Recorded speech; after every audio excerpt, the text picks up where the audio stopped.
Bienvenue dans le 8h30 France Info avec Myriam Ankawa, journaliste à la chaîne parlementaire. Bonjour Myriam. Bonjour Jules, bonjour à tous. Notre invitée ce matin est députée La France Insoumise de Seine-Saint-Denis. Bonjour Clémentine Autain. Bonjour. Ça va mieux sur le front de l'épidémie, a expliqué Jean Castex, laissant entrevoir la possibilité d'une réouverture des petits commerces. On écoute le Premier ministre, c'était hier depuis le Finistère, vous réagissez juste après. Nous sommes sur la bonne voie. Ce n'est sûrement pas le moment, je le redis à vous toutes et à vous tous, de se relâcher. Nous verrons la semaine prochaine dans quelle mesure, autour du 1er décembre, nous pourrons passer à une nouvelle étape. Voilà, nouvelle étape, comprendre sans doute réouverture autour du 1er décembre. Emmanuel Macron devrait préciser le calendrier mardi soir prochain. Il était temps de déconfiner les commerçants.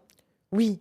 Et d'ailleurs, on peut même s'interroger sur le choix du gouvernement qui a privilégié les grandes surfaces, qui, elles, sont restées ouvertes, je porte aux hypermarchés, et qui a fait le choix de fermer un certain nombre de petits commerçants qui n'ont pas les reins aussi solides que la grande distribution et qui aussi sont des petits espaces avec des gestes barrières et tout un procédé pour faire attention qui me paraît potentiellement efficace. Ils ont fermé pour rien, selon vous ?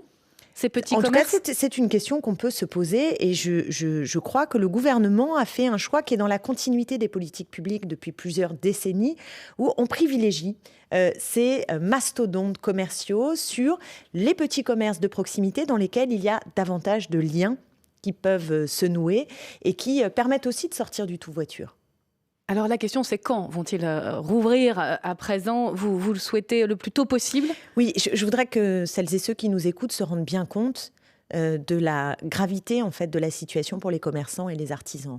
Parce qu'un certain nombre d'entre eux auront peut-être déjà mis la clé sous la porte avant de toucher les maigres aides qui sont données par le gouvernement. Et du coup, ce qui risque de se produire, ce sont des fermetures en masse dans des villes qui déjà subissent la désertification et qui demain pourront, à cause de ces mesures de confinement très strictes pour eux, eh bien, avoir un visage encore plus difficile. Or, les Gilets jaunes, on s'en souvient, avaient quelque part pointé les inégalités territoriales et cet empêchement de beaucoup de territoires d'avoir tout ce qui fait la vitalité de la ville. Les petits commerces en font partie, mais ce sont aussi des services publics, des salles de spectacle, le sport. On n'en parle pas suffisamment, mais je veux dire, la culture et le sport aujourd'hui sont des secteurs terriblement impacté. Et on estime que ce n'est pas essentiel, alors qu'en réalité, c'est essentiel à la vie, essentiel à la santé, le sport et au plaisir, essentiel aux liens, aux sensibles, c'est la culture. Or, ces secteurs n'ont pas du tout été jugés comme des priorités, comme essentiels par le gouvernement. Et je crois que ça dit beaucoup des normes néolibérales qui président dans la tête de ceux qui nous gouvernent. On connaît depuis hier le protocole sanitaire qui sera imposé à tous les commerces à partir du déconfinement. 2 fois moins de clients pour ces commerces, avec une personne pour 8 mètres carrés environ. Du gel hydroalcoolique à l'entrée, ce sera obligatoire. Est-ce que tout cela vous semble cohérent ? En tout cas, vous faites bien de rappeler ces normes parce que non seulement les petits commerçants ont dû s'embourber, si je puis dire, le premier confinement, mais ensuite, ils n'ont pas repris leur activité à plein. Là, ils referment pendant quasiment 1 mois. Et ensuite, ça va recommencer avec, là aussi, des protocoles qui ne permettent pas d'avoir tous leurs clients. Donc, je ne sais pas si vous imaginez dans quel état ils se trouvent quand on arrive en 2021. Il y a quand même une bonne nouvelle, c'est le Black Friday, il faut qu'on en dise un mot. Il a été reporté. Non, il n'est pas annulé, il est reporté. Ça devait être le 27 novembre et il aura lieu le 4 décembre. C'est la victoire de qui ? C'est la victoire de Bruno Le Maire qui a remporté ce bras de fer ou c'est la victoire d'Amazon qui finalement redore son image dans ce contexte ? Oui, parce que d'abord, le déplacer du 27 au 4, c'est mieux que rien. Mais honnêtement, le problème, c'est le Black Friday. C'est ça la vérité.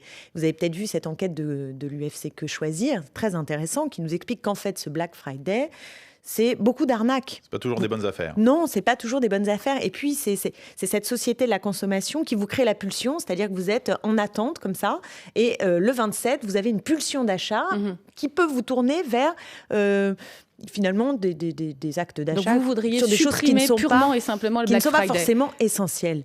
Dans la période, ça va aider les commerçants quand même. Est-ce qu'on a toujours besoin de ce qu'on achète le 27 pour un jour fixe comme ça, où vous avez un matraquage avec le marketing, la publicité, qui vous sollicite, vous sursollicite et crée des besoins artificiels. Et moi, je pense qu'on peut au moins retirer des périodes de confinement ce questionnement fort juste sur qu'est-ce qui est essentiel, de quoi avons-nous vraiment besoin, et si on pouvait enfin décider de ce que l'on produit en fonction des besoins essentiels et non des besoins superflus, qui correspondent à quoi ?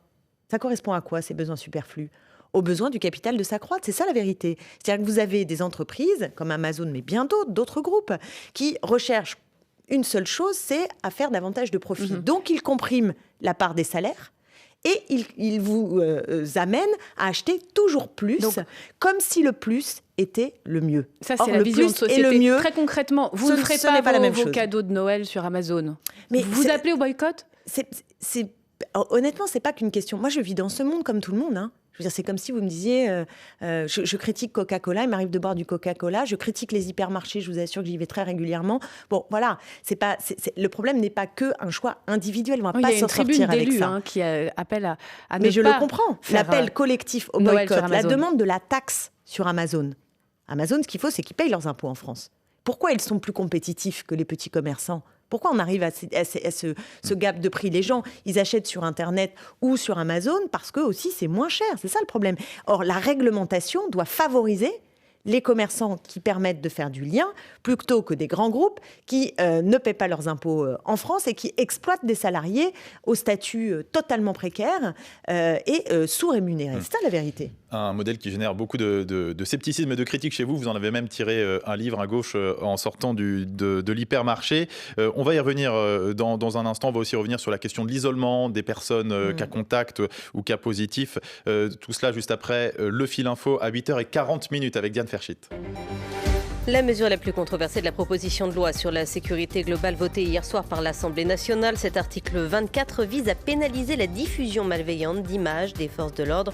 Le gouvernement l'a réécrit pour y apporter des garanties sur le droit d'informer, mais d'autres articles du texte continuent à poser problème. Plusieurs manifestations sont prévues aujourd'hui à l'appel d'organisations de journalistes, syndicats et collectifs de défense de droits humains.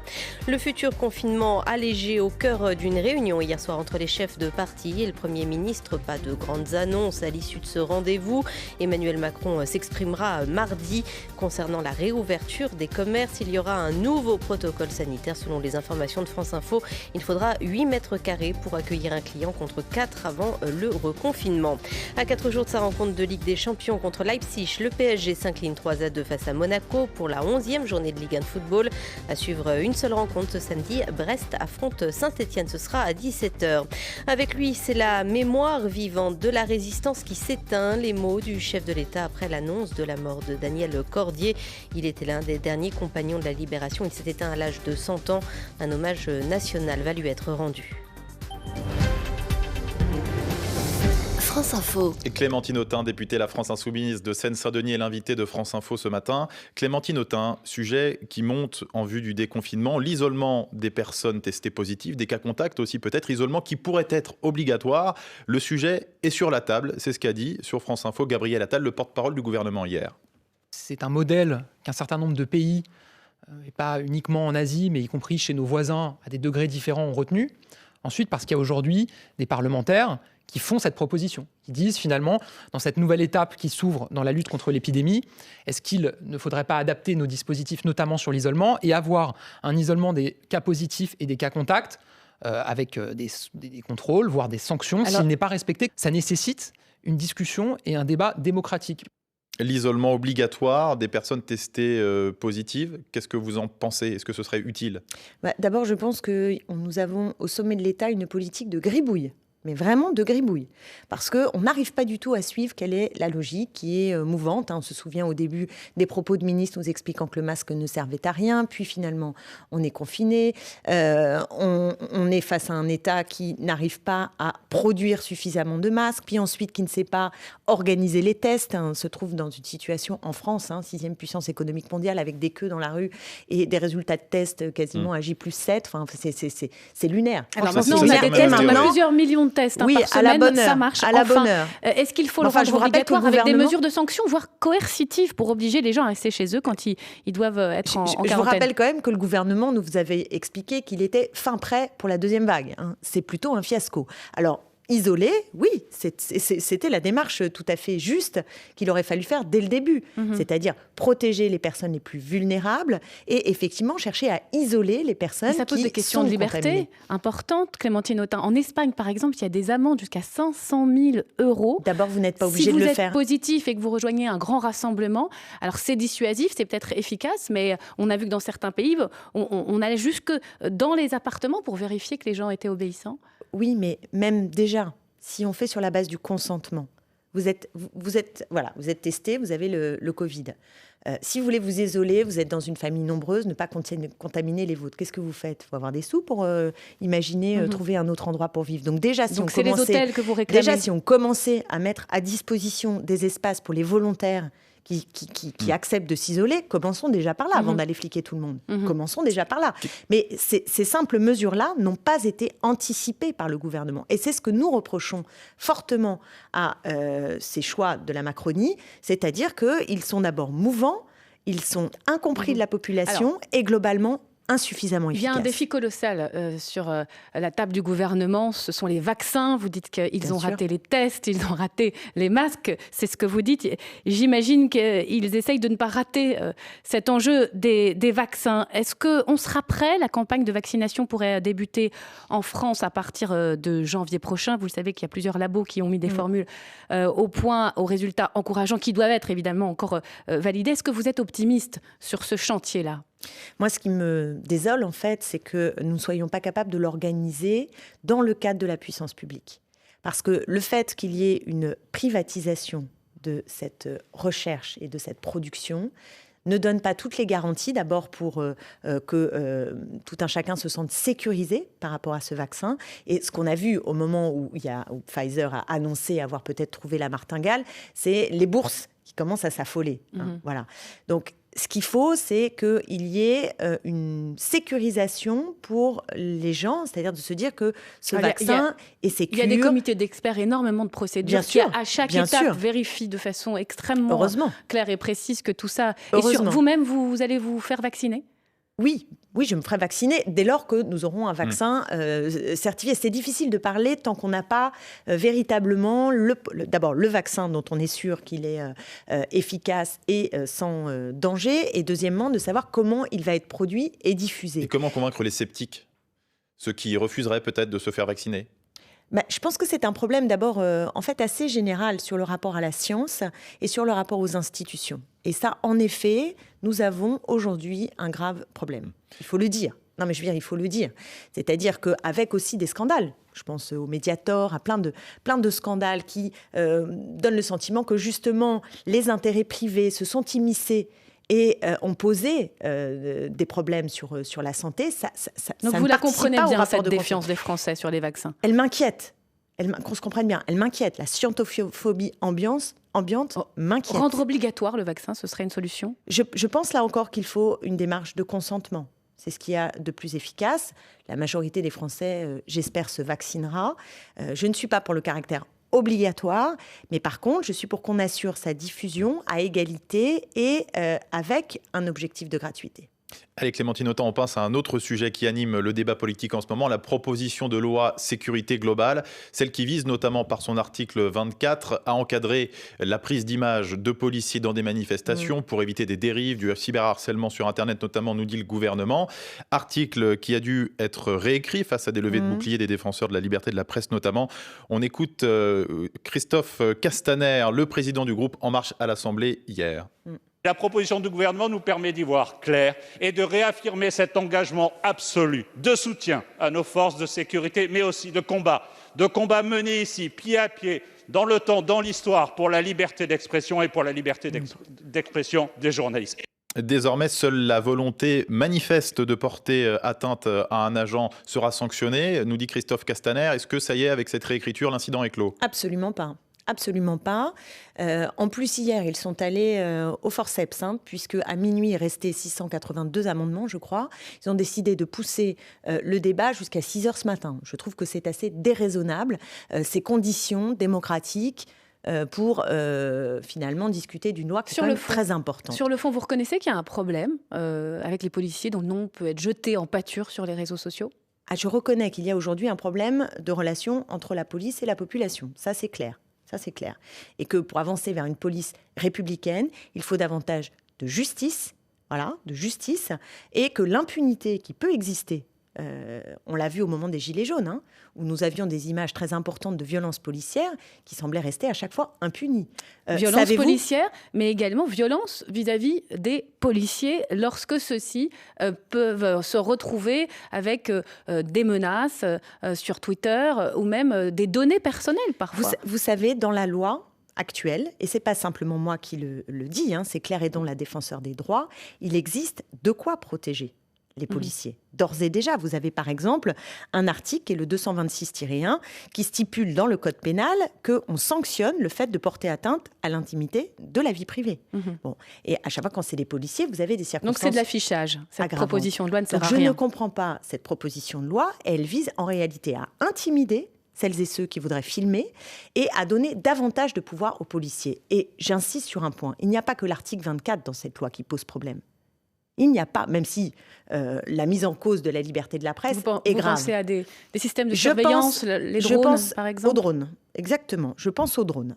On a quand même une autorisation maintenant très large d'utilisation des drones. C'est inédit. Ça veut dire qu'il va y avoir pouvoir y avoir une collecte massive d'individus. Qui vont être reconnus par les images, avec zéro garantie sur la vie privée. Et les 12 appels d'offres ont été faits pour 4 millions d'euros pour les drones. Je ne sais pas si c'est la priorité, vous voyez, dans le moment où on traverse une crise sanitaire et une crise sociale gravissime. Mais vous pensez que là-dessus, le gouvernement a des arrière-pensées, tout comme sur la liberté de la presse ? Mais ce n'est pas des arrière-pensées, c'est une logique politique. Vous savez, quand vous menez une politique ultralibérale, comme c'est le cas de ce gouvernement, on le sait depuis Thatcher, en général, ça s'accompagne de contrôle social accru. Mais c'est la 9e loi depuis le début du quinquennat qui atteinte aux libertés et à la démocratie. Il y a une dérive autoritaire, vous diriez ? Bien sûr qu'il y a une dérive autoritaire de ce gouvernement. Évidemment qu'il y a une dérive autoritaire. Et je pense que cette loi est une véritable attaque par rapport à l'équilibre qui doit exister entre les policiers et les citoyens. Là, aujourd'hui, on a totalement déséquilibré. Un volet dont on parle un peu moins dans cette proposition sécurité globale, celui sur la police municipale notamment, la création d'une police municipale à Paris. Deux de vos collègues, des députés de Seine-Saint-Denis, craignent qu'il puisse y avoir un appel d'air entre des fonctionnaires de police municipale de banlieue qui pourraient vouloir venir à Paris et rappellent ce chiffre 3 à 4 fois moins de policiers nationaux en banlieue, en Seine-Saint-Denis par rapport à Paris. Il faut remédier à cela ? Oui, il faut remédier à cela. Alors, je vais vous dire, cette loi ne fera pas. Moi, je me bats par exemple à Sevran, dans ma ville, pour un commissariat de plein exercice. Voilà, on n'a pas, dans une ville de 50 000 habitants, à Sevran, de commissariat de plein exercice. Et on nous le refuse parce qu'en réalité, on ne veut pas mettre le nombre de policiers qui serait normal, c'est-à-dire comme ailleurs en fait. On ne demande pas plus de policiers qu'ailleurs, on demande d'avoir la même chose qu'ailleurs. Aujourd'hui, il y a une forme d'injustice entre les territoires. Mais évidemment, mais terrible, absolument terrible. Et ça n'aide pas non plus. Moi, je garde toujours en tête que le taux de suicide chez les policiers est très important. Je l'ai en tête, ça. Et il ne cesse de grandir. Et il ne cesse de grandir parce que le rapport entre la police et la population ne va pas. Il est fait de tensions croissantes. Et ces tensions, elles sont nourries aussi par l'impunité. Vous vous rendez compte que le CSI 93, qui est une unité justement de force de l'ordre, vient précisément de ne pas être dissoute alors que le gouvernement avait promis de le faire. 17 enquêtes contre cette unité CSI 93. 17 enquêtes dans lesquelles on voit qu'il y a des violences, du racket, du racisme, des interpellations abusives. On pensait que voilà, il allait là y avoir un geste fort et au final, le préfet Lallemand vient d'annoncer que non, on y renonçait. Comment voulez-vous, s'il y a cette impunité, qu'il y a ce manque de moyens sur des territoires comme la Seine-Saint-Denis, que je ne vois pas comment tout ça peut fonctionner. Et c'est le gouvernement, qui a pris le parti des forces de l'ordre et qui durcit les lois et qui en plus avance vers la privatisation de la police. C'est contenu dans la loi. Je vous assure que ça ne va pas aider la police républicaine. Clémentine Autain, députée de Seine-Saint-Denis, invitée de France Info. Le fil info à 8h52 et on se retrouve juste après. L'épidémie de coronavirus et une légère baisse du nombre de patients en réanimation pour le 4e jour consécutif. On enregistre 400 morts en 24 heures. Le pic de la seconde vague a vraisemblablement été passé, a annoncé Santé publique France. Sur France Info, l'infectiologue Didier Pittet estime que la situation actuelle permet le début d'un déconfinement serein et progressif. Mais il faut, selon lui, continuer à respecter strictement les gestes barrières. Les commerces attendent de pouvoir rouvrir à l'approche de Noël avec un nouveau protocole sanitaire. Le chef de l'État s'exprimera mardi à 20h. La famille d'Alexia Daval attendait davantage d'explications quant à la mort de la jeune femme alors que s'ouvre la dernière journée du procès de Jonathan Daval devant la cour d'assises de la Haute-Saône. Le verdict est attendu en toute fin de journée. L'accusé a déjà dit qu'il accepterait sa peine quelle qu'elle soit. 152 femmes sont mortes sous les coups de leurs compagnons ou ex-conjoints l'an dernier selon les chiffres rappelés par le collectif Nous Toutes à l'occasion de la journée de lutte contre les violences sexuelles et sexistes. Pas de grand rassemblement dans le contexte sanitaire actuel, mais de nombreuses actions à suivre en ligne. Une vague d'indignation au Brésil après la mort d'un homme noir frappé par des vigiles blancs d'un supermarché du groupe Carrefour. Sur Twitter, le patron français du groupe Alexandre Bompard exprime ses condoléances après ce qu'il qualifie d'acte horrible. Il estime insupportable les images postées sur les réseaux sociaux. France Info. Myriam Ankawa. Clémentine Autain, on va parler de la pauvreté qui explose dans le pays. La France pourrait franchir la barre des 10 millions de pauvres. 1 million de personnes qu'on avait rarement vues dans les banques alimentaires notamment basculent dans la pauvreté depuis le début de la crise sanitaire et dans votre circonscription, la Seine-Saint-Denis. Elle est particulièrement préoccupante. Est-ce que vous pouvez nous décrire d'abord ce que vous vivez, ce que ces personnes vivent ? Qu'est-ce qui se passe sur place précisément ? Ce qui se passe sur place, c'est que vous avez beaucoup de gens qui perdent leur emploi. Alors, ça a commencé avec les intérimaires, ceux qui étaient en CDD. Donc, directement, ils perdent, ils n'ont plus de revenus. Que les filets de sécurité sont trop faibles aujourd'hui, puisque les moins de 25 ans n'ont pas accès aux minima sociaux, notamment au RSA, ce qui est un problème. Or, nous observons dans cette crise que les jeunes arrivent en masse, en fait. Au Resto du Cœur, aujourd'hui, c'est la moitié. La moitié des personnes qui y vont, ce sont des moins de 30 ans. Vous vous rendez compte ? Donc ce sont des vous jeunes. Demandez à ce que le RSA puisse être ouvert aux moins de 25 ans. Vous demandez aussi, j'imagine, la hausse des minima sociaux. Exactement. Sur ces deux points, c'est non pour l'instant. Le gouvernement préfère une démarche de prime, 150 € pour ces publics fragiles. C'est la bonne démarche ? Mais non, c'est absolument pas la bonne démarche. La bonne démarche, c'est de sécuriser les parcours professionnels, donc d'avoir déjà davantage des points d'appui sur des CDI que des CDD ou des ubérisés, ça c'est la première chose. La deuxième, c'est d'augmenter les filets de sécurité, donc augmenter le RSA et tous les minima sociaux et l'ouvrir aux moins de 25 ans. Ça, c'est ce qui permet de faire face à la crise telle qu'on la ressent. Et puis, Emmanuel Macron considère que si on touche aux minima sociaux, au fond, on n'incite pas les jeunes notamment à retourner à l'emploi. Bien sûr, mais pas ça, c'est toujours la même logique. C'est-à-dire qu'ils pensent que si les jeunes ou les moins jeunes n'ont pas d'emploi, c'est parce qu'ils n'ont pas su traverser la rue, n'est-ce pas ? Puisqu'on trouve un emploi en traversant la rue dans le délire mental de la Macronie. Mais la vérité, c'est pas celle-là. Je vais vous dire, cette semaine-là, je suis allée faire une maraude avec la Croix-Rouge, justement à travers la Seine-Saint-Denis, dans la circonscription que je représente, à Sevran et à Villepinte notamment, mais pas seulement, dans la Seine-Saint-Denis. Une maraude, ça veut dire que le soir, on se promène avec des équipes et on va voir ceux qu'on connaît, enfin ceux qui sont repérés par les associations, et puis potentiellement on peut tomber aussi sur d'autres que l'on découvre et qui sont là et qui dorment dehors. C'est une claque qu'on prend quand on voit ça, dans un pays aussi riche que le nôtre. Les élus de l'appel de Grigny vont rencontrer Jean Castex en début de semaine. Qu'est-ce que vous attendez ? De voir ces vies brisées, je termine juste là-dessus parce qu'il y a un sans-abri justement, c'était mercredi soir, et on est arrivé vers lui et on lui parlait du 115, d'appeler le 115. Alors déjà, il faut savoir, le 115, quand vous l'appelez, c'est 3 heures, 4 heures, 5 heures d'attente. En Seine-Saint-Denis, c'est une saturation totale. Déjà, il faudrait mettre les moyens pour qu'on puisse répondre. Mais ce sans-abri, il nous dit, arrêtez de me dire ça. Vous savez qu'ils n'en ont pas les moyens. Ils n'ont pas les moyens de répondre à sa situation. Ne me faites pas rêver et ne rêvez pas.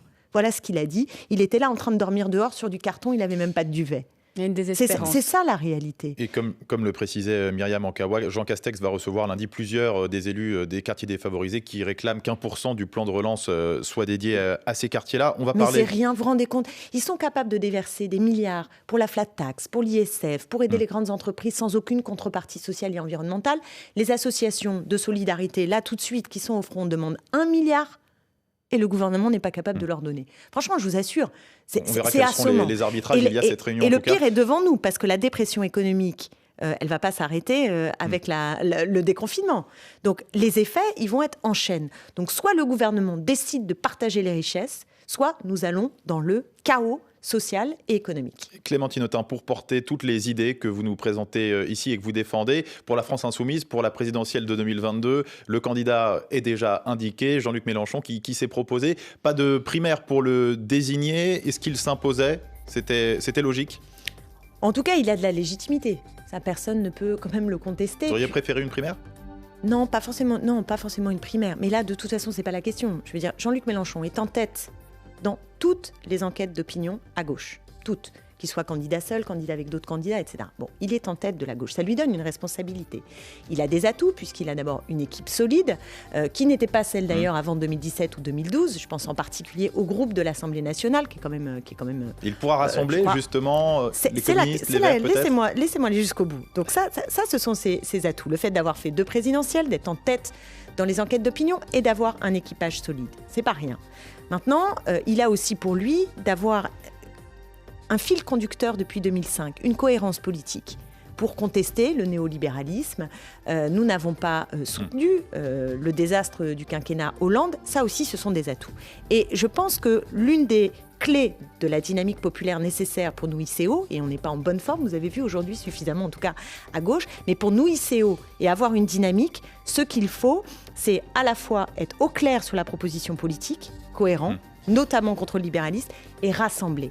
Et je termine d'un mot là-dessus. Et là, c'est le tout rassemblement, le défi parce que c'est pas gagné. Voilà, c'est tout le défi, c'est-à-dire que la question du rassemblement au sein des gauches et des écologistes, c'est maintenant le travail que nous avons dans les mois qui viennent pour convaincre et agréger, fédérer et créer une dynamique populaire. Merci beaucoup Clémentine Autain, députée de Seine-Saint-Denis, d'avoir répondu à l'invitation de France Info. On se retrouve demain, même heure, avec Jean-Jérôme Bertolus.